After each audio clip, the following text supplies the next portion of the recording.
So before we actually get into today's video, I want to talk to you guys about jerseyfifa.com, because as you can see they have hooked me up with a load of fresh shirts for this year's World Cup. I've got the England home kit, the England away kit, and also a nice little retro shirt. And you can do exactly the same if you head to jerseyfifa.com using the link in the description down below. They also do the same for club football as well. The latest home shirts, away shirts, but also some really nice retro kits. If you are interested, head to the link in the description down below and use code JerseyFifa for a discount when you order. Now into the video. Hey guys, welcome back to the AJ Analysis channel, where today we are back with Premier League match coverage, and this time Manchester City versus Chelsea, a really big game which both teams needed to win. Manchester City needed to win to keep in touch with Arsenal at the top of the table, and Chelsea needed to win to make sure they were kind of keeping up with those top 4 spots. As we know, Manchester City went on to win the game 1-0, and we were treated to a really good game. Lots of technical quality on display, some interesting tactics, and in particular some interesting tactics from Pep Guardiola. So that's what we're going to look at today, kind of what Manchester City were doing from a tactical point of view, what they were doing in the first half which didn't work, and then the changes they made in the second half which then allowed them to flourish and perform much better. So that is going to be the focus of today's video, the Manchester City side of things, because they were the winning team. In terms of Chelsea, they set up in a sort of 4-2-3-1 shape like this, with Chukwuemeka and Aubameyang both coming on early, with Pulisic and Raheem Sterling both getting injured within about the first 25 minutes. So this is kind of how Chelsea lined up.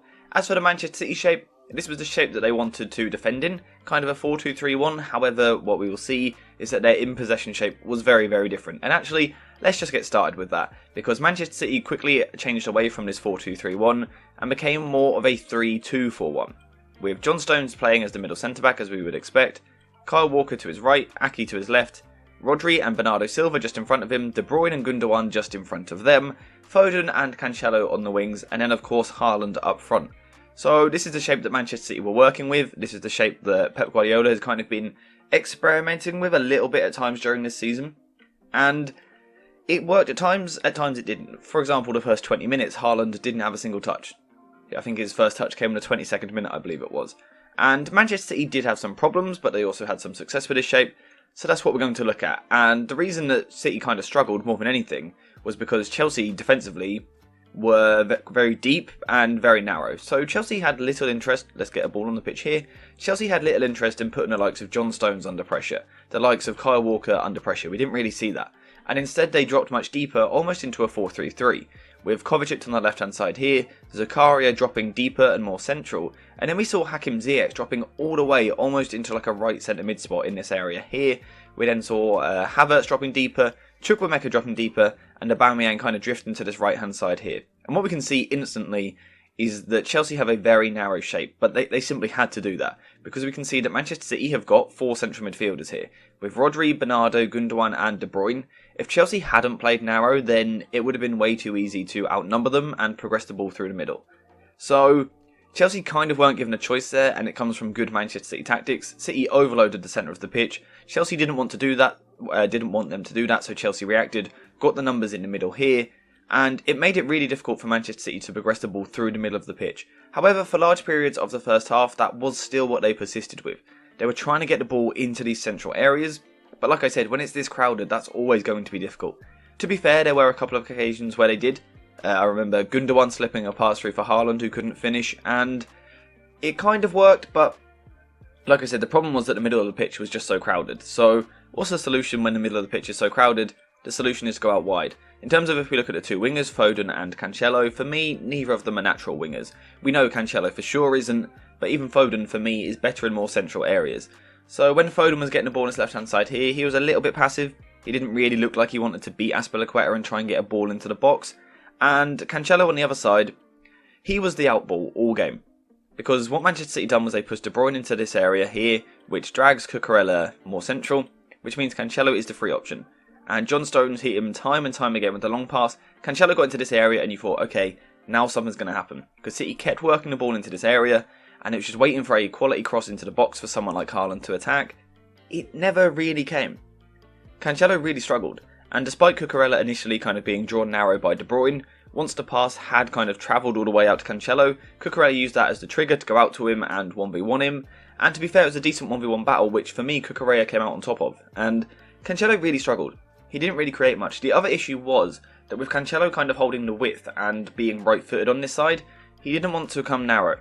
So instead he was trying to overlap and cross balls into the box. But what this done was it restricted the ability for Kevin De Bruyne to play where he likes to play. Because we know De Bruyne likes to make this run as well, where he can then cross on his right foot, where his delivery is absolutely deadly. Some of his deliveries to Haaland already this season have been incredible. But with Cancelo playing wider on this side of the pitch, it didn't really allow De Bruyne to do that. So Manchester City had issues in terms of in possession. In the middle, it was just too crowded. They couldn't really progress the ball through. Left-hand side, Foden, a lack of attacking intent. Cancelo, a lack of attacking quality, and particularly dribbling quality. And Haaland, a lack of touches. But City also had defensive issues as well. And the reason for their defensive issues was this new structure that they were playing. And the issue came with the counter-press, and it came with Rodri and Gundogan. Rodri in particular. So when Manchester City lose the ball, in most games that they play, they look to quickly react and get players moving towards the ball. Moving towards the opposition to quickly put them under pressure and stop them playing out from the back. They always like to do that. We know that's what they'd want to do.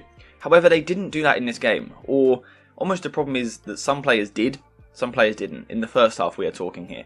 Because Haaland wanted to go press. De Bruyne wanted to go press. Bernardo wanted to go press. Gundogan wanted to go press. That's completely fine. Rodri was caught in two minds. If Rodri pressed, he was leaving a gap in the midfield here, which was a problem because Havertz could then drop into feet and get the ball. So what Rodri often done was drop deeper, retreated into his centre-back position, which is, like I said, where he was meant to be from a defensive point of view. Off the ball, he was meant to be a centre-back in this system. But that makes it really hard to counter-press, because when you counter-press, your first movement has to be forward. But then you've got a midfielder who's counter-pressing and their first step is backwards.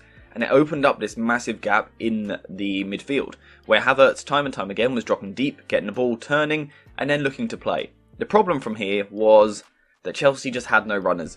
With Sterling and Pulisic both off injured, they had nothing on the counter-attack here. Had they played, this could have been a very different game. But Aubameyang just isn't what he once was. Chukwuemeka actually really impressed me with his performance, but he isn't a player that's going to go this way, and it made it really difficult for Chelsea. Game plan-wise, in the first half, defensively, they were set up really well, and then the incredible press resistance of Kovacic and Zakaria meant that when they won the ball back, they could get out of this City counter-press, which was flawed with Rodri, free Havertz in the middle, but then there was just nothing from there. So we went into half-time at 0-0, with neither team really creating any chances. At half-time, we saw the first big changes of the game, and for me, this is where Pep Guardiola started to win the game. He admitted that kind of his starting 11 wasn't quite right, made changes, brought Rico Lewis and Akanji on for Cancelo and Kyle Walker, which is quite a bold move, bringing two fullbacks off at half-time. We don't see that very often.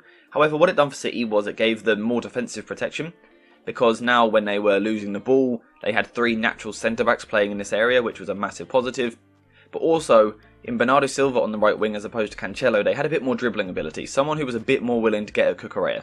And this is what we saw from quite early in the second half. City instantly had more intensity, but also what they had with Bernardo being left-footed was he was looking to beat Cucurella but then come inside the pitch, which then left room for Kevin De Bruyne to overlap, which, like I was saying, we know he is really deadly from these positions.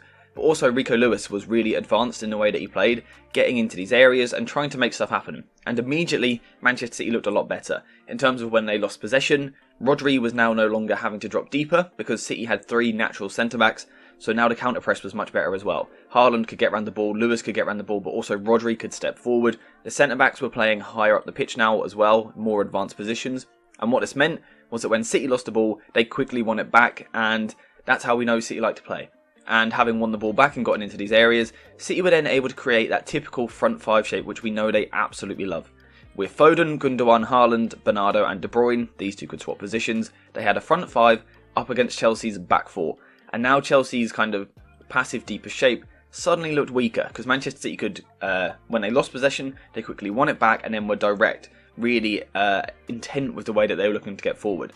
Pep Guardiola also made more changes, bringing Grealish on the left wing for Foden, and Mahrez on the right wing for Bernardo Silva. And again, it done something similar. It just brought more 1 versus 1 ability out wide. So even when City couldn't progress the ball through the middle, they still had this wide play, this wide ability, these wide combinations. And like I said, they looked infinitely better with these changes in the second half. So for me, Pep Guardiola deserves a lot of credit. It was a bit of an odd, risky system that he was playing, but at half-time he admitted that he had got the lineup a little bit wrong, made these changes, and then kind of midway through the second half got the likes of Mahrez and Grealish on, and for me it was that what won the game. It allowed them to really take advantage of this 5 versus 4 up against the Chelsea defence, as you will have seen in the thumbnail as well, And having Mahrez on the pitch as opposed to Cancelo just brings you a more attacking instinct and a goal scoring instinct, where we saw him tapping it into the net after Grealish done some brilliant play down the left hand side. And yeah, for me, like I said, that is where the game was won. The blueprint, the game plan was there in the first half. They were just lacking a few things. Rodri was kind of caught in between two positions. They lacked 1 versus 1 threat out wide. They couldn't get De Bruyne into the game. In the second half, that changed. Rodri and Rico Lewis were pressing much higher in the midfield. The centre-backs looked much more assured and confident in what they were doing. Manchester City had more 1 versus 1 ability in these wider areas. De Bruyne was getting on the ball, linking with Mahrez and Lewis, and Haaland was getting chances. In terms of Haaland's performance, I thought he done okay. He should have scored a couple of chances. I think another day he probably puts 1 or 2 of those in the back of the net. But he was always nearly getting there, not quite getting on the end of the ball. And I think another day City could have scored a few goals here. Despite not being that great, they had some really good opportunities without creating really good chances. Even late on in the game, there's a chance where Grealish plays the ball through for Erling Haaland, but the ball is majorly overhit, so it doesn't turn into a chance for Haaland. However, it was still a massive opportunity. And that was kind of the story of City's game. But for me, they did deserve to win in the end. For me, they were eventually the better team. Like I said, though, it was the substitutions from the manager which changed the game. Having this 1 versus 1 ability in wide areas and also just a more natural attacking instinct really is what won City the game. So Pep Guardiola deserves a lot of credit for that. And in terms of the system he was using, I really like the look of it. Once they had that issue fixed with the counter-press, they looked really good. Chelsea can feel hard done by, like I said, when they won the ball back in these areas. They show some real quality with Thiago Silva's press resistance, but mainly Zakaria and Kovacic. Now, Kovacic, I expect that. I expect that from Kovacic. He's one of my favourite midfielders in the world for his technical ability. Zakaria, though, really, really impressed me. The way that he was protecting the ball and turning out of tight situations to move the team forward was really impressive. And again, the reason that Chelsea can feel hard done by was just because that they had no runners at all. But they perhaps would have had runners if it weren't for those early injuries. And like I said, without those early injuries, it could have been a completely different game. Chelsea didn't really end up creating any clear-cut chances, but I don't think Potter should be too heavily criticised for this, because with different personnel, it could have been very different. It's not very often you lose your 2 most direct, quick attackers 20 minutes into the game. That could have been a big part of their game plan, and like I said, it might have led to a different game, with Sterling and Pulisic being the runners as opposed to Aubameyang and Chukwuemeka. But I guess we'll never know. And despite it being a really tight clash, Manchester City came away with all 3 points thanks to a moment of magic from Jack Grealish and Riyad Mahrez. And Pep Guardiola will be pleased with his side result. But let me know what you think in the comments down below. Were City the better team? Did they deserve to win? What do you think of this new City system? What do you think of the job that Potter is doing at Chelsea? Let me know all of that in the comments down below. Thank you guys for watching. I hope you have enjoyed the video. And as always, I will see you in the next one.